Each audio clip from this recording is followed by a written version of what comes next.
Good morning, good afternoon, or good evening, wherever you are located, and welcome along to September 2023 AMETEK Solid-State Controls webinar.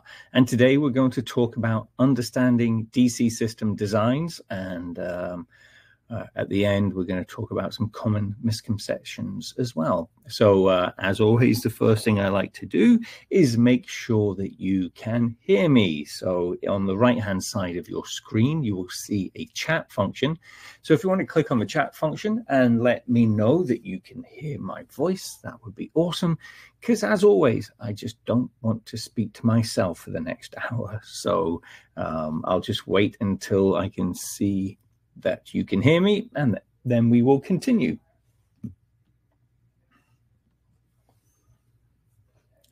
Thank you, Thomas, Way, Ramsey, Adam. Perfect. You can hear me. That is good. So let's move on to the next slide. So my name is Craig Williams. I'm the Senior Technical Manager for AMETEK Solid-State Controls, based in the Stafford office down on the southwest side of Houston, Texas. I have 20 years in the industrial UPS industry. Basically, I cut my teeth in the North Sea in the oil and gas platforms, been on way too many helicopters, and hopefully I won't have to see one of those ever again. But I did enjoy my time working on the offshore oil and gas platforms on all of the major UPS and charger manufacturers that are out there. And then about 7 years ago, I joined AMETEK Solid-State Controls here in Stafford, Texas. There will be a lag of around, it's actually more like 15 seconds rather than 30 seconds between when I speak and you hearing my voice. Because Webinar Jam, which is the platform that we use for the webinar, it's got to process all of this information and put it out on an iOS system, on a Windows-based system, on an Android-based system. So there is some processing time, and that is around about 10 to 15 seconds. So when I say something and it piques your interest and you have a question, I'm not going to see to the question until about 15 seconds after I have spoken. So what I ask everybody to do is, you can still put a question into the chat, but I would actually prefer that you put it in the Q&A. If you look on the right-hand side of the screen, there will be a chat function and a Q&A only button. So if you have a question, it'd be much better if you chose the Q&A only function and then type your question in there, and then I won't answer all of the questions until right at the end of the webinar. That way I can dedicate time to answering the questions rather than stop what I'm doing and going through each individual question. So hopefully you understood that. Webinar Jam, the platform we use, does have a panic button. So if I see that in the chat bar people can't hear me, or they can't see the presentation, or something has gone wrong, I can click on the panic button. That creates a brand new room for everybody. We all get switched over to that brand new room, and we continue from where we left off. A very popular question is, will this webinar be recorded? And yes, the webinar will be recorded. Because you have already signed up for this webinar, you will receive a link after the webinar has finished where you can go and watch the webinar again using the Webinar Jam platform. The issue that we have with the Webinar Jam platform is, unfortunately, it kind of does it as a brand new webinar. And when you press play, you can't fast forward, rewind, and go to individual parts of the video that you want to go to. So what our fantastic marketing team do is they convert the Webinar Jam recording into an MP4, upload it to the AMETEK Solid-State Controls YouTube site, where you can view every single one of the webinars that we have done. It's public. There are no restrictions. You can share them. You can do whatever you want with them. Thank you, London, as always. London has put the link to our YouTube site right there in the chat bar. But please bear in mind, obviously, we have to convert the video from I can't remember what file type it is in Webinar Jam, but it gets converted to an MP4. It takes some time, so it may not be available until tomorrow, but that does allow you to share it with your colleagues, fast forward, rewind, pause, do whatever you want, and you can also leave comments in the YouTube comment section if you want. And the webinar should last around about 1 hour. I try my best to keep it at 1 hour, because I know you guys and girls, should I say, have a lot of things to do. You are very, very busy people. So I try and cram it into an hour as much as possible, so I don't keep you too long. So today's learning outcomes, hopefully we're going to understand the most common DC systems that are out there, understand what a DC system is designed for, discuss the advantages and disadvantages of the different designs, discuss the power flow and general operation of each design, and then the most interesting part for most people is discuss some common misconceptions around DC system design. Let me just take a drink of water. So on the screen here, you can see this is the most basic DC system that you can get. So on the left-hand side, we have our AC input. That is usually 480 volts in the US, 3-phase. And that goes into usually an AC input breaker at this point here. And then if it's an industrial charger, it will have a isolation transformer. And then that goes into a rectifier bridge. For most industrial designs, it's an SCR bridge, as silicon controlled rectifier, 6-pulse bridge. And that converts the AC, which you can see here, AC into DC. So input's AC, output is DC. And then the DC is connected to the battery and to the loads. The loads and the battery are connected in parallel with the charger. And that is the most basic DC system that there is out there. And there are some good ways to connect them, and there are some bad ways to connect them. Okay? Oh, I don't know what happened there. So this pretty much is that first drawing, but it's showing you the MCC. It's showing you a DC panel, which most people are going to have. And on this system here, this is a good way to connect it with a battery disconnect inside the DC panel. Okay. It's not the best way to connect it, and we'll get into that in just a moment. Okay. So the first problem that we tend to see out in the field, especially on older systems, is how the battery is actually connected to the charger. And what you see on this screen here is it's not a good design when you connect the battery directly onto the output terminals of the charger. Okay, and the next screen shows you how we do that. And this is inside one of our AMETEK solid-state controlled, older, I think it's a BCR charger, one of our analog chargers. And what they've done is, let's say, you can see the arrow there. This lug here is a load cable. And then this lug on the back here is the battery cable. And if we go back to this drawing here, okay, when you connect it in parallel at that point there, that means if you do need to do any type of maintenance on the charger whatsoever, or even replace the charger, there is no way to keep the load circuits powered up while you are doing that easily, because what you would have to do is you would have to undo this nut here, disconnect both of those lugs from the bus bar, and then either install a new charger or do the maintenance that you wanted to do. So it's not a great design because you are going to have to take a load outage whenever you need to do any really intrusive maintenance or replace the charger due to a failure. Okay. And this will become more apparent as we go through the next slides why that is an issue. Okay. The next one is when we connect the charger onto the battery terminals. So now we're connecting the charger on and the load circuits at the battery terminals itself. Once again, it's not a good design. And many people will have plates like this.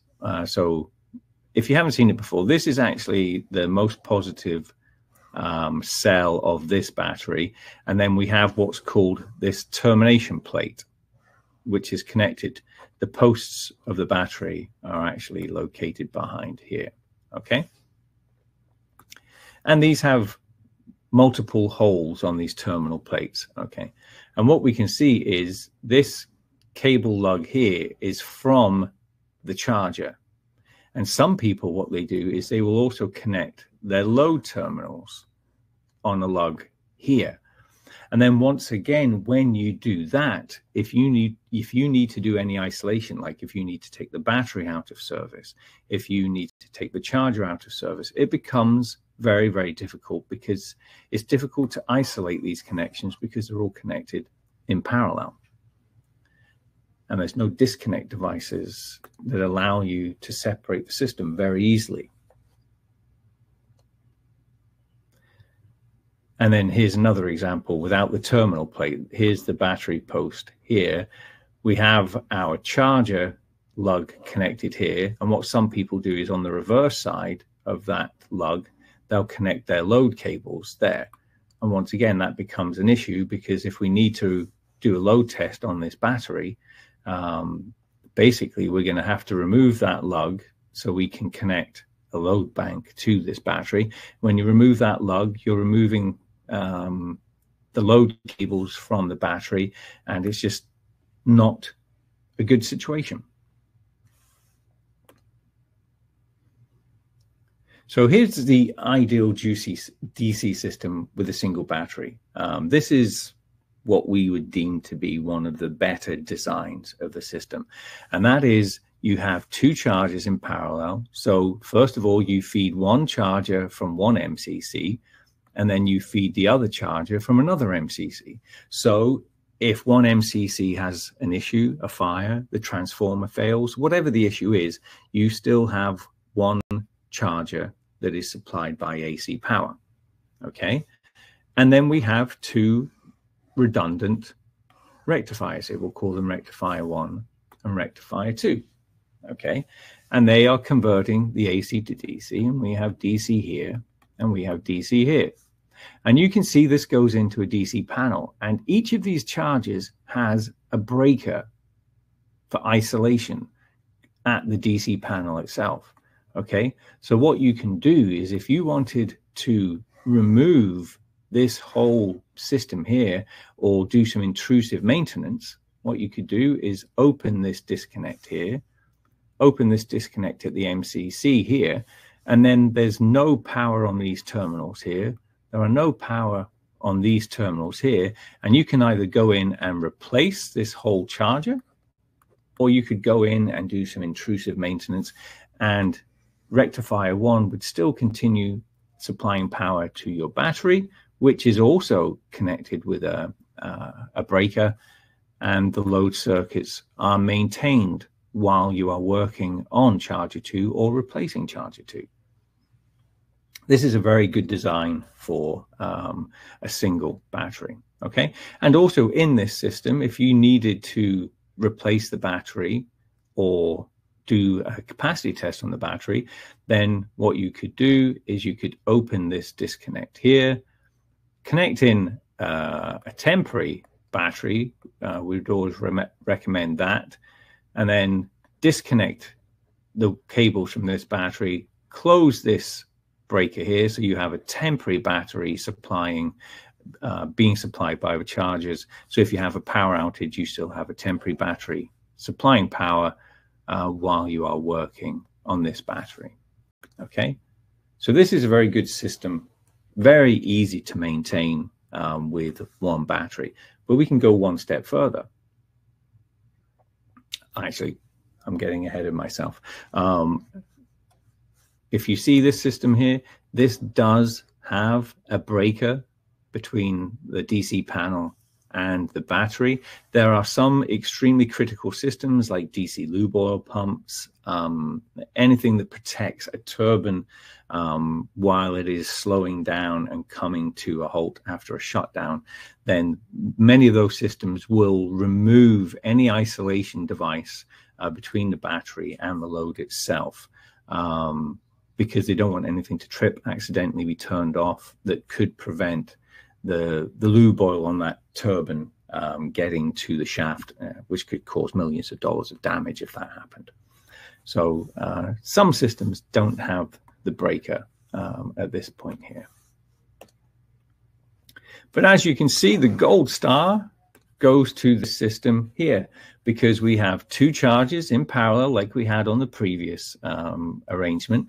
But on this one here, we have included battery 1 and battery 2. So now we have two chargers, and now we have two batteries. And each charger and each battery is capable of supplying all the power necessary to all of the load circuits. So that means if this failed, everything is still good. If this battery failed, we've still got this charger, and we've still got this battery. Everything is good. So this is by far the most recommended way of connecting batteries and chargers. Now, there is a caveat to that. You know, some people don't have room in their DC panel to connect the battery here, or some people may say it's better to connect your battery using a disconnect at this point here. And that's absolutely fine. You can connect your battery that way there and take away these. And in truth, what that allows you to do is that allows you to add blocking diodes on the output here if necessary to prevent any feedback from either of the chargers. But whichever way you connect the battery, this is by far the best way, as long as you have these isolation points for the DC output of each charger. By far the best design, in my opinion. Now, for a single DC system in normal operation, what happens is, this is the power flow. We close the MCC breaker here. 480 volts goes to the input of our charger. This breaker here is closed, and the power flows through AC to DC into the DC panel. Now, we trickle charge the battery, so there's a very small amount of current going to the battery when they're fully charged, usually less than 0.5 amps to keep to maintain the charge on the battery. And then the output load circuits of all of the DC panels are fed by the charger, basically. What you'll find, and we'll probably get to this in a few more slides time, if this charger had 10 amps, a lot of people think, oh, that means there's 10 amps going to the battery. Absolutely not. There's going to be around about 0.5 amps going to the battery.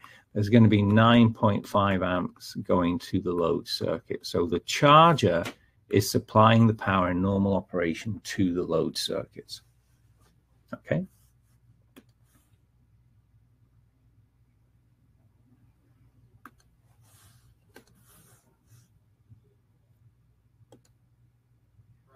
So if we have a power failure, if the grid goes down, we lose AC power, what happens is, and people think it's switching to battery. It does not switch to battery. It's a very common misconception. If you have a laptop, most of us use a laptop in our day-to-day lives these days. If you pull the AC power from your laptop and the battery is healthy, it doesn't switch to battery operation. The battery is just there. It's just in parallel with the DC that the power supply is supplying. So you see no issues at all when you pull the AC power out of your laptop. And that's exactly the same as a good DC system. What will happen is, because the battery is in parallel with the output of the DC of the system, the battery will start to supply power immediately. The load circuits won't see any difference whatsoever. The battery will start to discharge slowly. And the other thing to remember is, when you lose power, the DC from the battery will still be present on the output terminals of the charger. So you have to be careful if you're going to go into your system and try and figure out what's wrong. You didn't realize that the AC input breaker had tripped, whatever it is, or the MCC bucket had tripped, or whatever. You still have to remember that there is going to be power on the output terminals of the charger. Take another drink.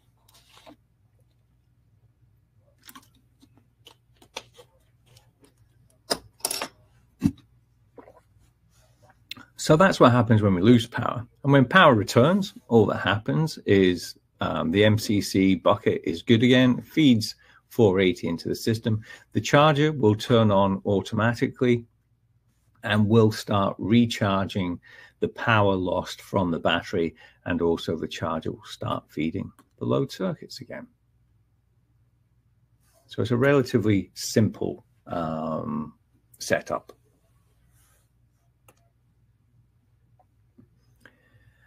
Now, normal operation for a dual system with a dual battery is you have both chargers in parallel. Okay, so they'll both be online and trickle charging both batteries. Okay, so in that previous example, we said that the load was 9.5 amps. Okay, so now we've got two batteries being charged at 0.5 amps.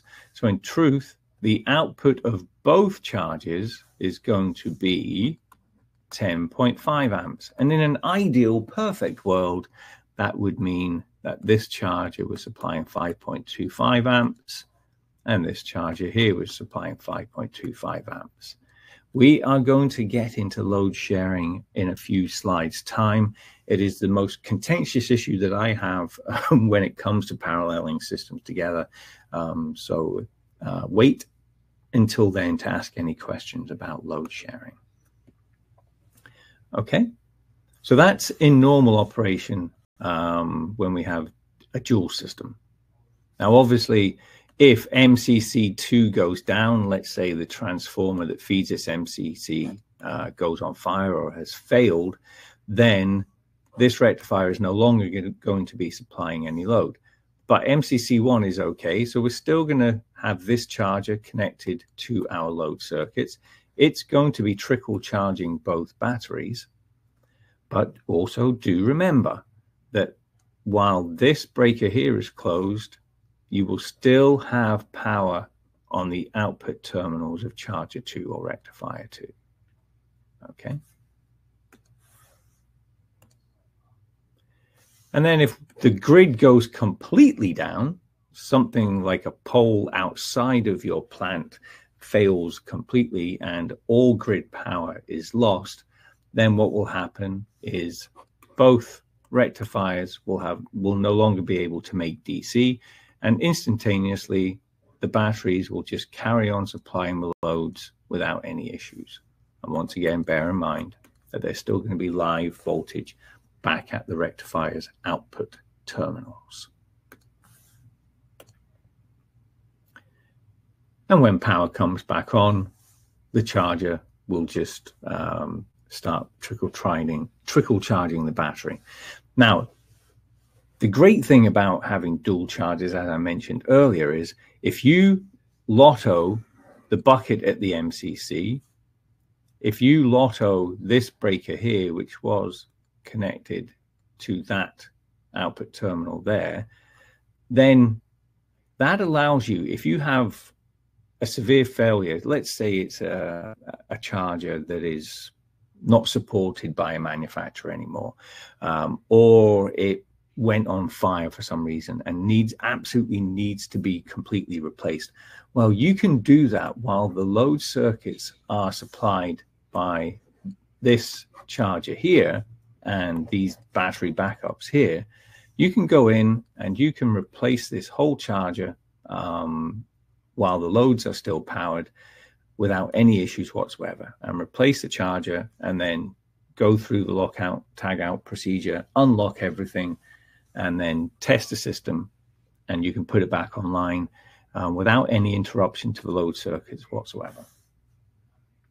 That's what makes this design so desirable, because it allows maintenance or replacement very easily without load outages, which obviously saves the plant money because you don't have to shut any of your processes down while you're doing the repairs.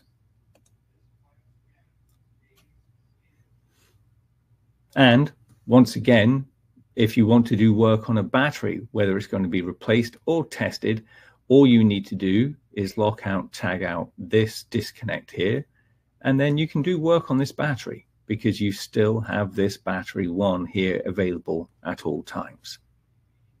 So it gives you so much flexibility when you have a dual charger and a dual battery. The problem is, obviously, you have to buy 2 chargers and 2 batteries, which makes it more expensive to purchase initially, but it's going to save you more money in the long run on maintenance costs, in our opinion. So we're going to go over common misconceptions now. And the ones that we're going to go over are, first of all, we hear this all the time: my battery voltage is 135 volts DC, therefore my battery must be good. It's being charged by the charger, everything's good. We'll get to that in a moment. Also, I can disconnect my battery and the charger can feed the load circuits. We'll discuss that, I think. My parallel chargers are not sharing the load. What's wrong? And also we will discuss current limit, which is always a misunderstood principle by many people. So first of all, my battery is 135 volts. It must be okay. Well, hopefully most of the people on this webinar have some electrical experience, and they will know in your house. So this is a house lighting circuit, okay? And we are having 120 volts supplied by your panel board outside, wherever it is in your house. And this is supplying a lighting circuit. And there are 3 separate lights attached to this lighting circuit, okay? And obviously, if everything's good, if our 120 volts is good, and all 3 of these lamps are good, all 3 lamps are going to light. And if you were able to go on the hot and neutral side of the lamp while it is on, you will measure 120 volts AC. Okay? Now,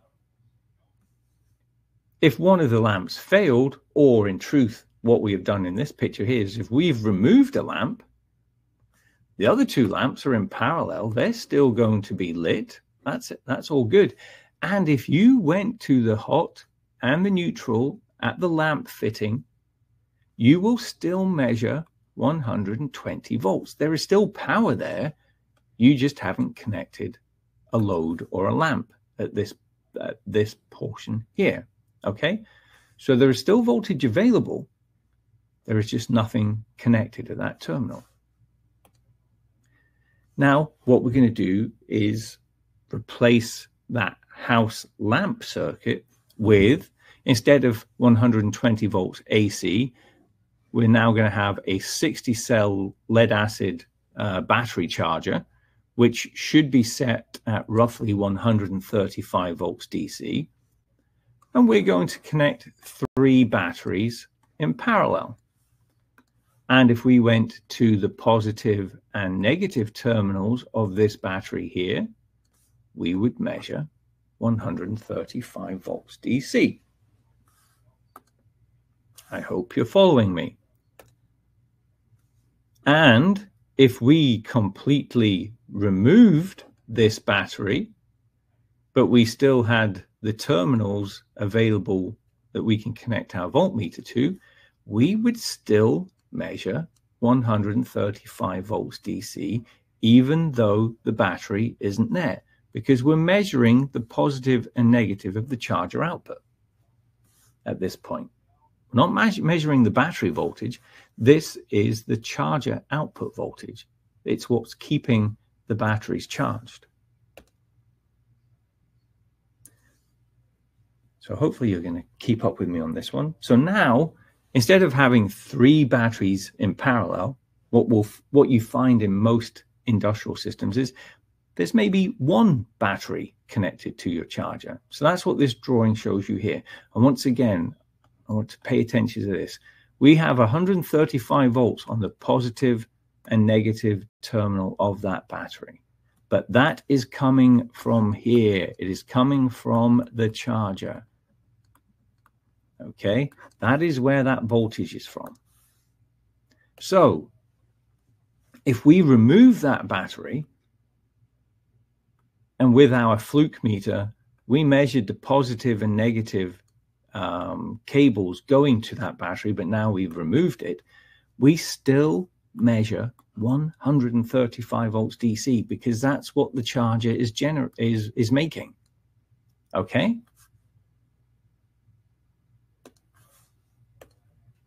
So if we had an issue in our battery, because in most systems a battery will have more than 1 jar or cell connected in series, and if it's 135 volts, it's going to have 60 cells in series. Okay, one of those cells could go open circuit, and whenever you have an open circuit, whether it's in a battery or in any electrical circuit, that means it's not able to fulfill its function anymore.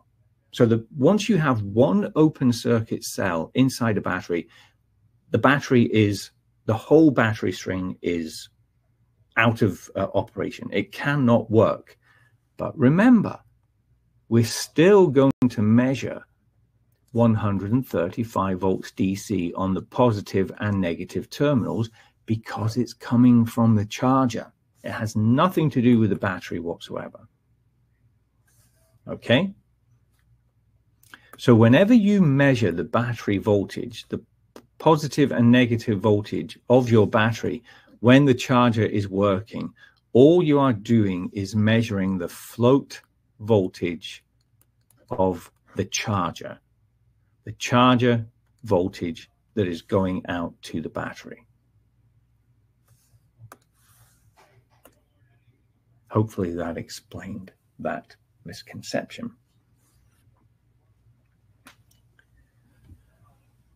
So the next misconception is my parallel charges are not sharing the load. What's wrong? And if anybody knows me, this is probably the thing that drives me insane the most when it comes to DC systems. Because the answer to that question, in my opinion, 99 times out of 100 is nothing. Probably. Oh, I don't know why my screen was doing that. And I'll explain why. Okay?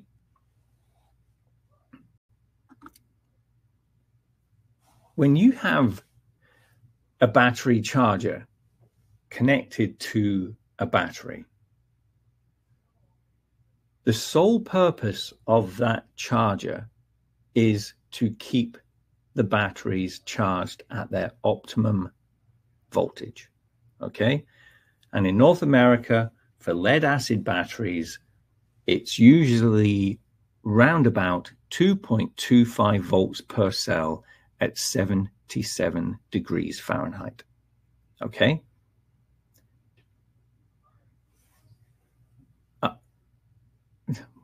I'm going to say this and hopefully it's not going to come back to me.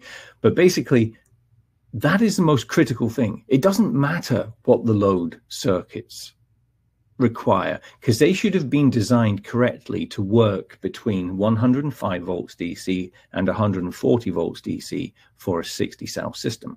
Okay, so there is that range.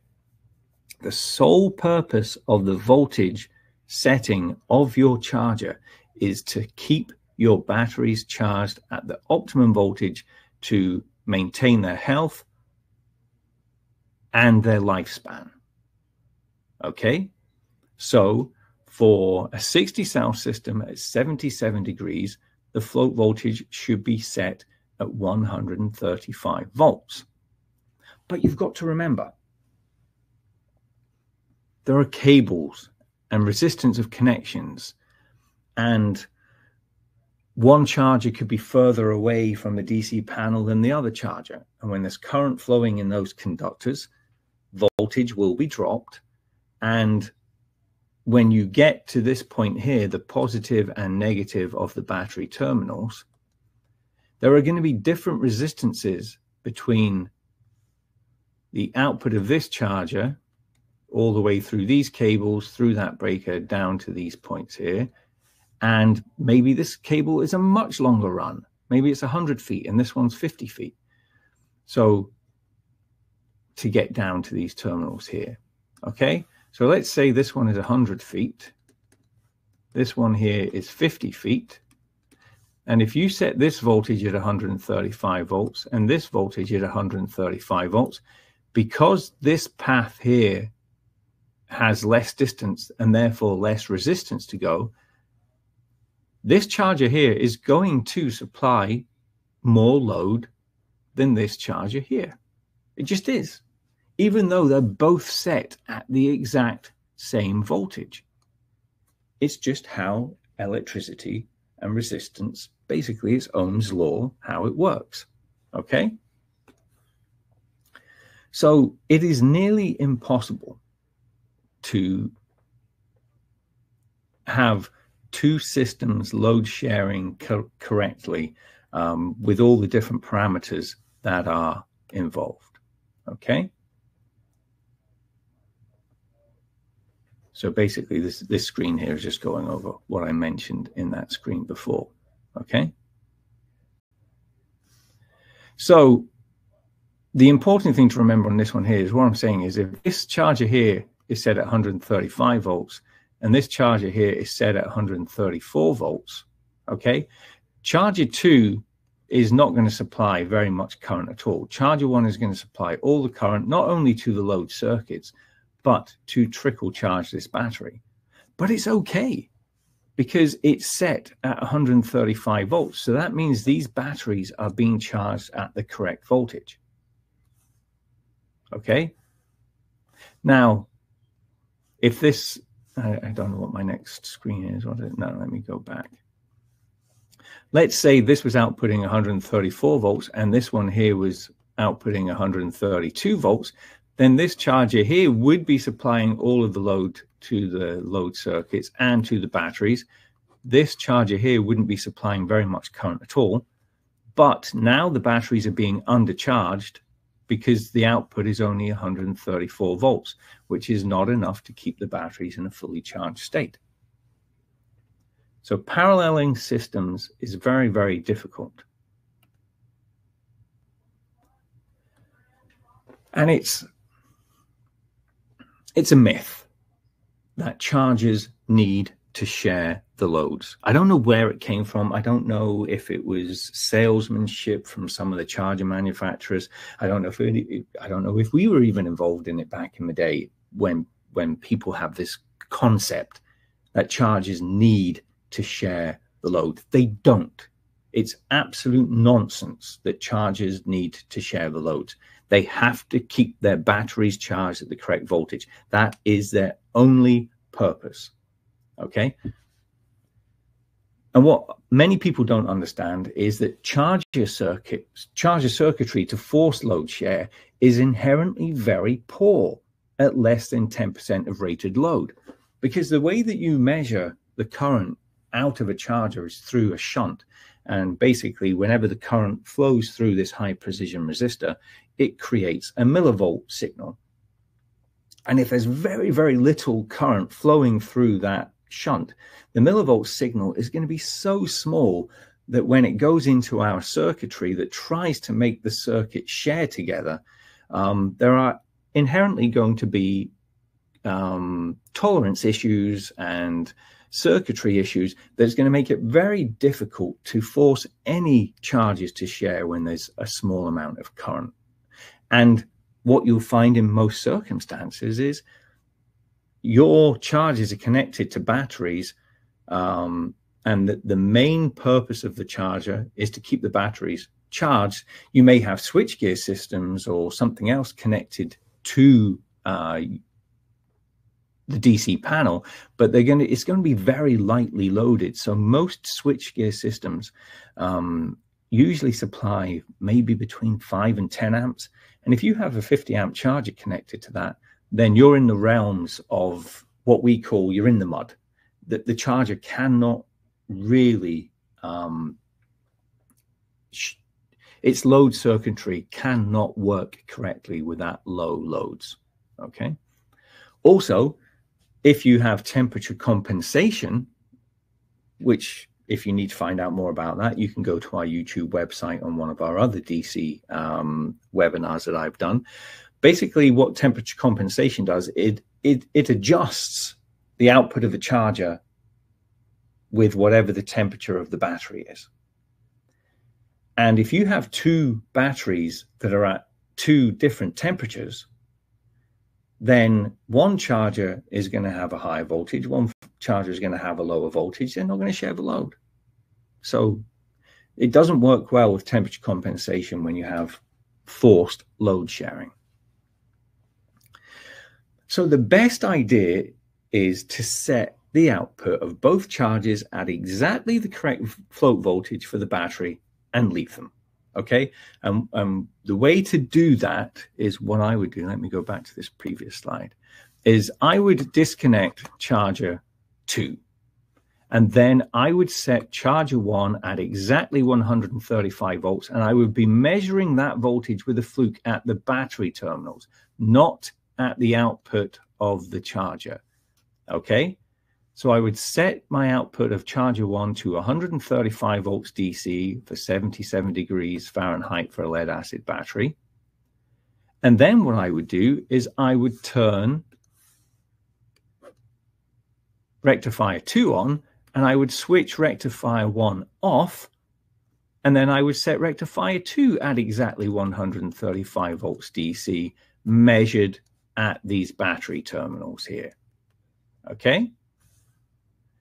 And then that way you have set both chargers individually at the exact voltage that you want the battery to be charged at, which, remember, is the most important thing that we're trying to do here.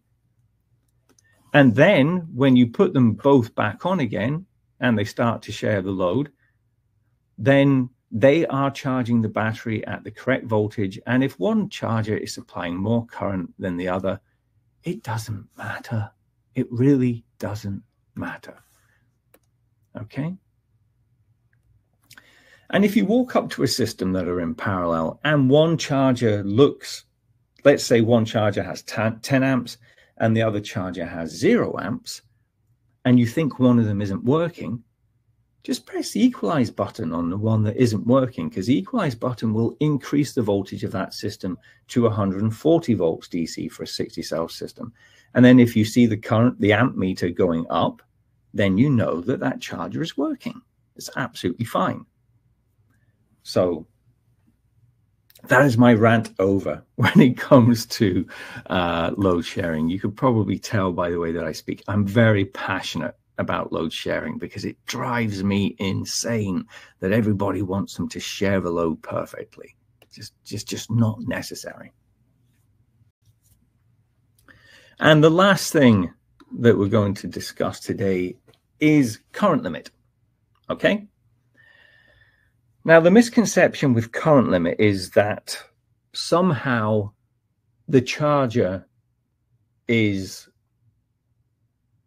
throttling the current by changing the current somehow within the charger. And I'll explain why that's just not what happens. Okay. So first of all, let's get back to the basics. So the charger is creating a voltage. That's all the charger does. Okay. The charger converts AC voltage into DC voltage. Now, then you also have a load circuit. And your load circuit is always going to have some majority resistive properties. Okay, so we have V and we have R. And if we have V and R, then we know what the current flowing in the system is because of this great man here, Mr. Ohms.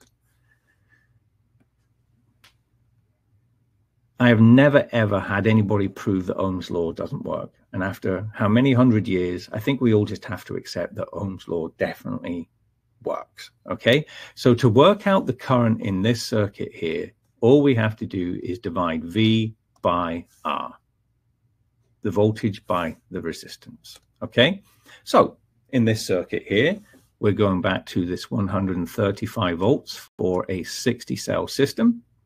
And let's say that our load circuit has 10 ohms. 10 is such a nice number for math. So therefore, what's the current? So I is equal to V divided by R, which is equal to 135 divided by 10, which is equal to 13.5 amps. So in this circuit here, the current flowing is 13.5 amps. Okay. Now the charger, in the grand scheme of things, has no control over the current. It's just making 135 volts. This resistance here determines how much current is flowing. Okay. But we do, as a charger manufacturer, we want to be able to control that the current doesn't go too high. Because obviously, let's say you buy a 50 amp charger. Well, the SCRs and all of the wiring inside that charger is designed to supply 50 amps. And if the current goes above 50 amps, things will start to get damaged. So we do have to be able to somehow control the current, but we don't do that with current control. The only thing that the charger can do is change its voltage.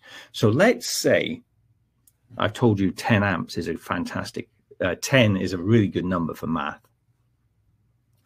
So let's say we want to make sure that the current does not go above 10 amps.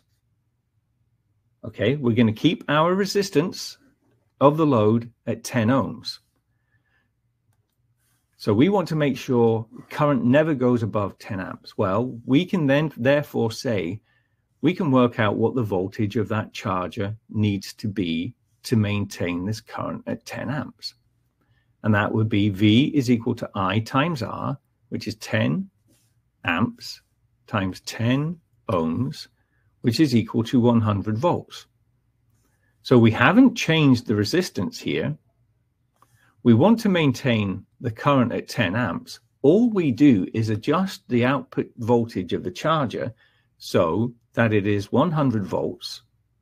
And we know at that point there, the current will never go above 10 amps. Okay, the only thing that we can control on a charger is the voltage. So we're not actually controlling the current. We are controlling the current through voltage. It's voltage control and voltage control only. So once again, let's say we want our current limit to be 10 amps. That's what this is. When we say 10 amps max, that means we want the current limit to be set at 10 amps. The current should not go above 10 amps. But what's happened here is somebody has added more load. And when you add more load to a system, the resistance doesn't increase. The resistance actually decreases. So we've actually added twice as much load here. And now the resistance of the load has gone down to 5 ohms. Okay. So if the load has changed, but we want this to be stuck at 10 amps, the current limit to be 10 amps, then we use Ohm's law again. V is equal to I times R. And now we have 10 amps times 5 ohms. Sorry.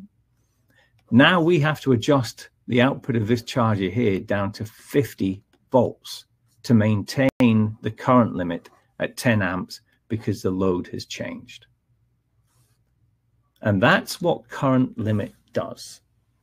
The current limit adjusts the output voltage of the charger to maintain a current limit with respect to whatever the load is. Hopefully, that made sense. So now we get to the fun part. We get to go and see all of the questions. I hope that was informational and you got some good information out of that. So let me go and see what questions we have. First one, what would be the ideal current rating of the temporary battery? Okay, very good question, Eduardo.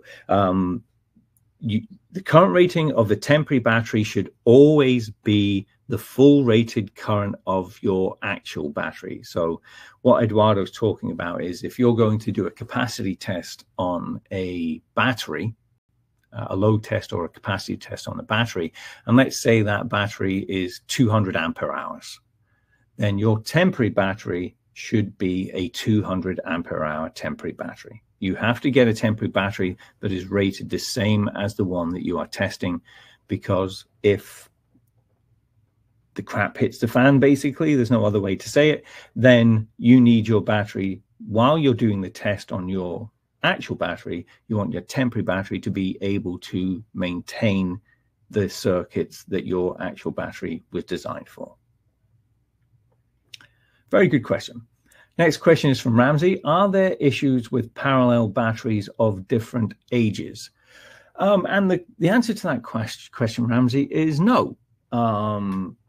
Not really. What happens is the more healthy battery will supply more current, and they will both gradually discharge together.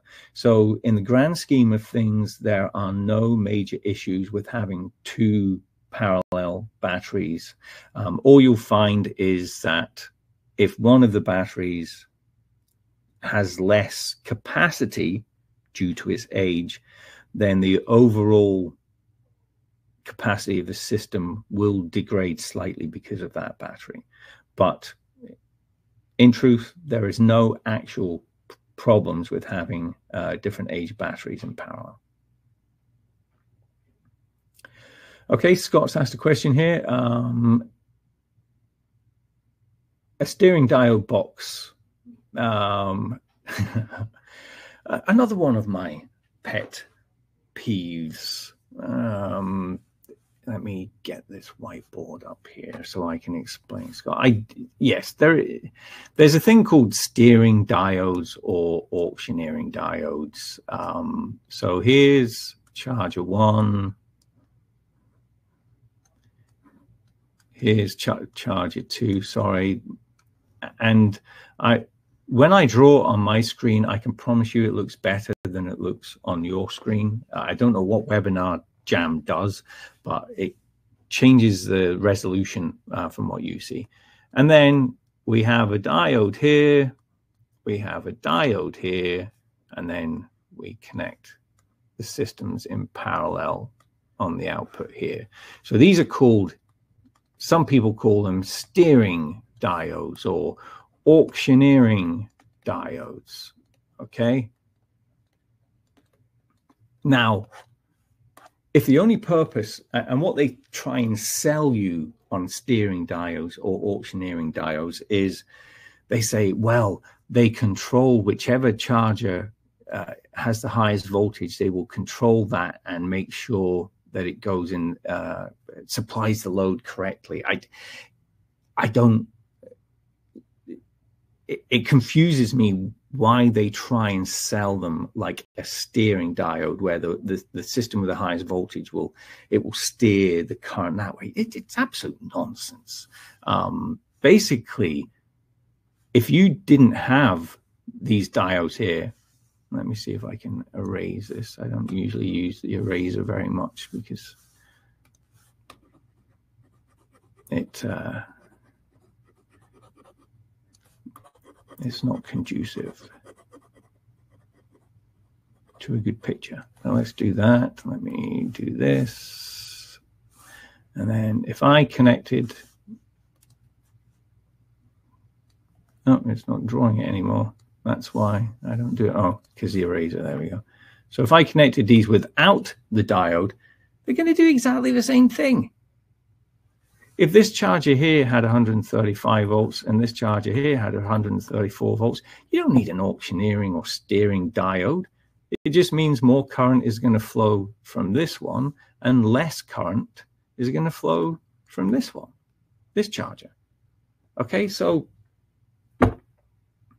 I don't know why they sell it as a steering or auctioneering diode.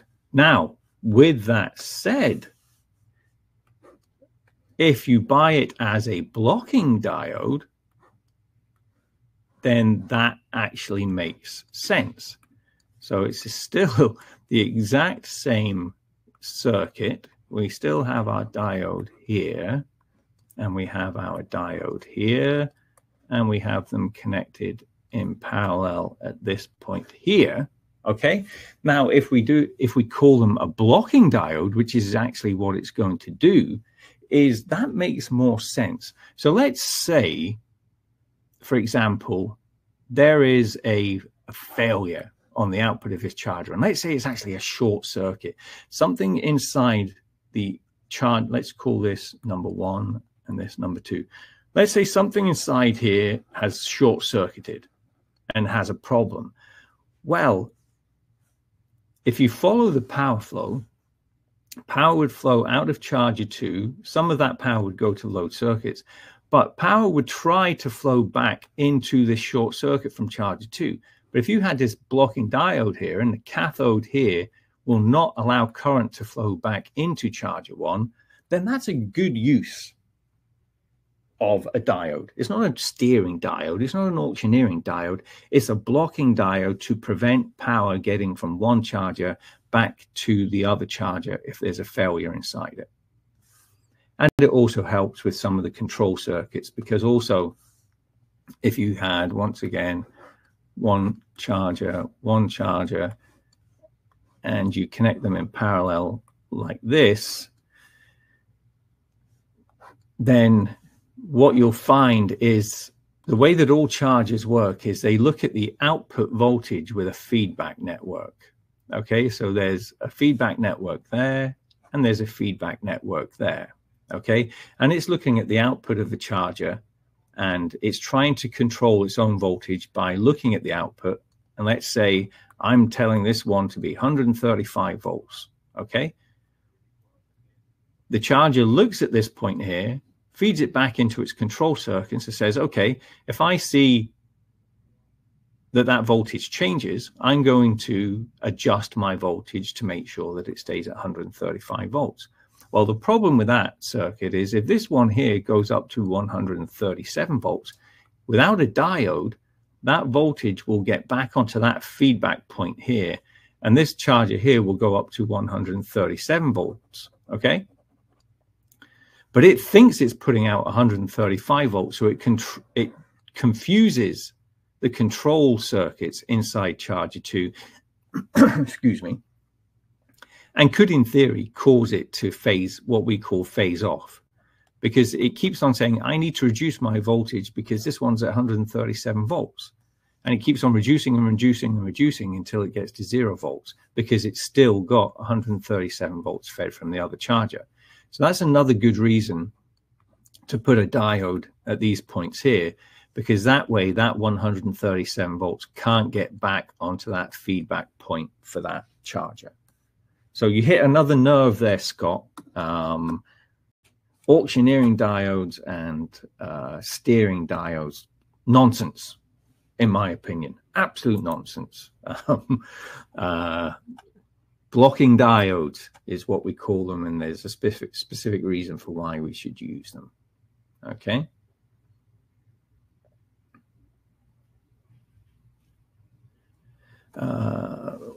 What else do you say on that question, Scott? We have a dual battery application which has a manual on-off-on transfer switch. Holy moly.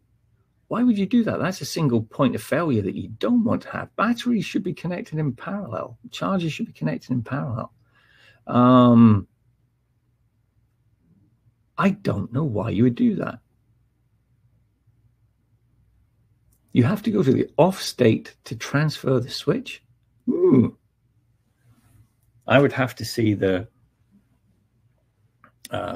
diagram, the circuit diagram for that. But that sounds A, overly complicated, and B, defeats the purpose of having a backup power system if you have an off position, in my opinion. I'd need more information, Scott. The next question is from Roberto. We have a situation of a battery directly connected to the load without a disconnect. Once we maintain the battery, even though the charger is set to off, once we terminate the battery, there is a spark until the battery terminal is fully tight. The system is a 125 volt system. What are we doing in replacing the battery? Is that a safe procedure? How could we do the maintenance? Unfortunately, Roberto, that is the situation that I mentioned earlier on in the slides where without a disconnect, that is always going to happen. And it's not a good situation because, yes, it's just a minor spark when you're terminating the battery terminals, but batteries create hydrogen. Even if it's a sealed lead acid battery, if it's being overcharged, it still creates hydrogen. And you don't know how much hydrogen is around the area where you are making that connection, okay? And if there is a flame arrestor that's not working, if you have a spark and hydrogen is extremely flammable, and that spark ignites the hydrogen and it gets inside the space between the electrolyte and the top of the battery, and it ignites. That battery is going to explode, and it is not a good situation. So I would say that's a very unsafe way to work. And I would, at the next planned outage, I would make sure that they install a battery disconnect and go back to the design that let me rephrase that we as a company say is the best way to connect the systems. And that is with a battery disconnect and an output charger disconnect.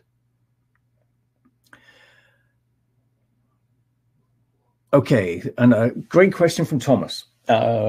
Will the current limit on a charger, if you put a discharge battery on the system, will it maintain the system voltage at 125 volts DC?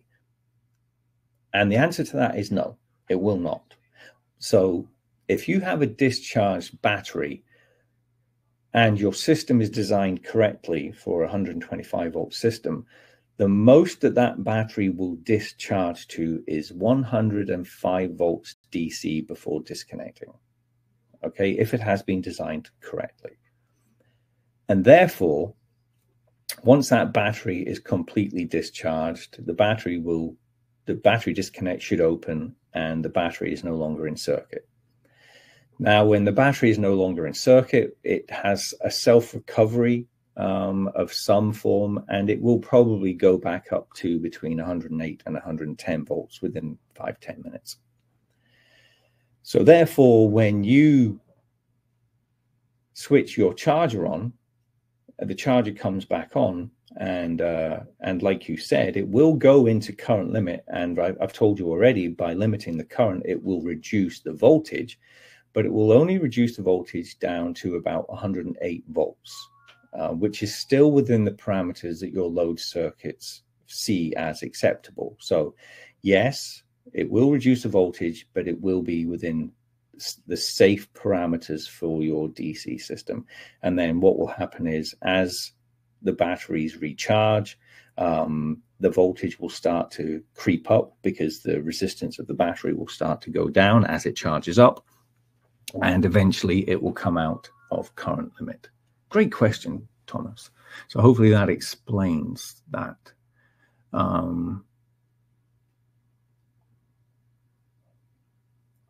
We've got a question from another person who says, what is the max current difference between two chargers for current sharing? Once again, there is no max current difference, none whatsoever. You could have one charger supplying 100 amps and one charger supplying 0 amps, and that is not a problem, as long as they are both set at the correct voltage to charge their batteries. Okay, so you could have a system that is both the batteries are in a room next to one charger, but the other charger is maybe 200 feet away. And if you set both voltages on both chargers at the correct level to keep the batteries charged, and you connect the system all in parallel, if your load circuits is 100 amps, the one closest to the battery in the load panel can easily supply 100 amps, and the other one 0, and they're both fine. They're both operating correctly. There is no max difference between the two chargers for current sharing, in my opinion. Hopefully that answers that question.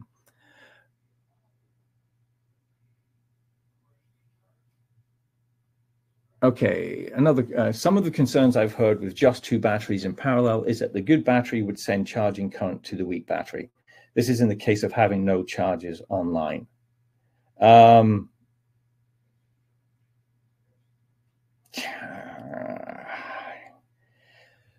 have to think about that, Scott.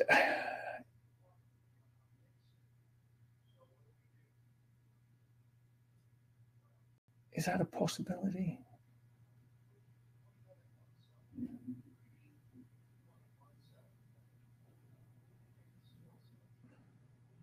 I'd have to do more thinking about that. I just don't see that as being an overly a situation that would be of too much concern, because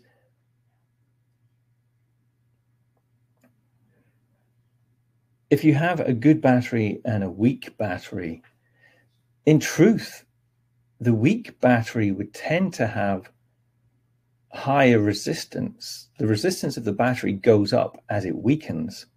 So it really shouldn't be accepting more charge current. Now, if it had some cells that had shorts in them, then I suppose I could see that as an issue. But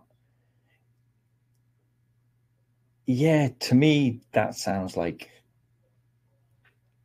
not a great reason to have best battery diodes. I really can't see. It's just in the circumstance where you could have a bad shorted battery. And if that's the case, if you have a shorted battery, I would just, rather than have auctioneering diodes, just disconnect the unhealthy battery. Put a temporary battery in there or something like that. If you know you have a bad battery, then rather than have auctioneering diodes or best battery selectors, disconnect the bad battery while you're waiting for the new one to come in. If it's going to discharge the other battery, then it's not going to supply any power when necessary, when the load circuits ask for it, in my opinion. It just seems very overly complicated for what they're trying to do. Okay, I think I have answered most of your questions. Unfortunately, I can't post the questions and answers on the screen. I think I tried to read out each question before I answer them. So hopefully that became apparent when I was doing that. If not, I do apologize. London has put in our contact details in the chat bar there. Basically, if you need to contact us, you can go to our website and go to our Contact Us tab. You can email us at sci.marketing@ametek.com, or you can call our toll-free number 1-800-635-7300. That is our service department. You will always get to a human. And also a reminder that the webinar will be uploaded to our YouTube channel within 24 hours. And there is the link in the chat bar for you to go to our YouTube channel. And there are some fantastic other webinars on there. UPSs, inverters, how they all operate, how they work, semiconductors. It's all free, all available to share. There are no restrictions whatsoever. We want to give you as much information as we can so you understand your backup power systems better.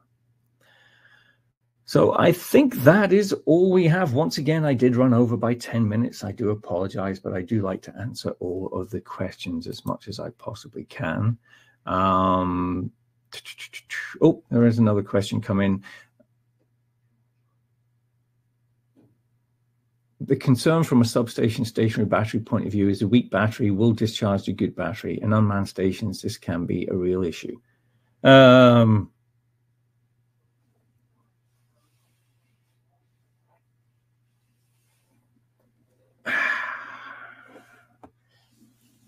I would have to do more research on that. I have a man here, Bob Leslie. He's our battery expert, and he will have a better idea of that than me. But once again, I just don't see that being so much of an issue that you have to put a best battery selector in there. Eduardo said, I think I missed this, but did you say that a charger can operate without a battery connected? Actually, if you go back to, if you go to our YouTube channel and look at the last time that I did DC systems, I think it was back in 2022, around about this time, I do go over whether you should disconnect a battery from your charger and expect your system still to work. And it all depends on whether you have capacitors and filters in your charger. And in the grand scheme of things, if it's a modern day charger that has a relatively large DC capacitor bank in it, then you can disconnect the battery.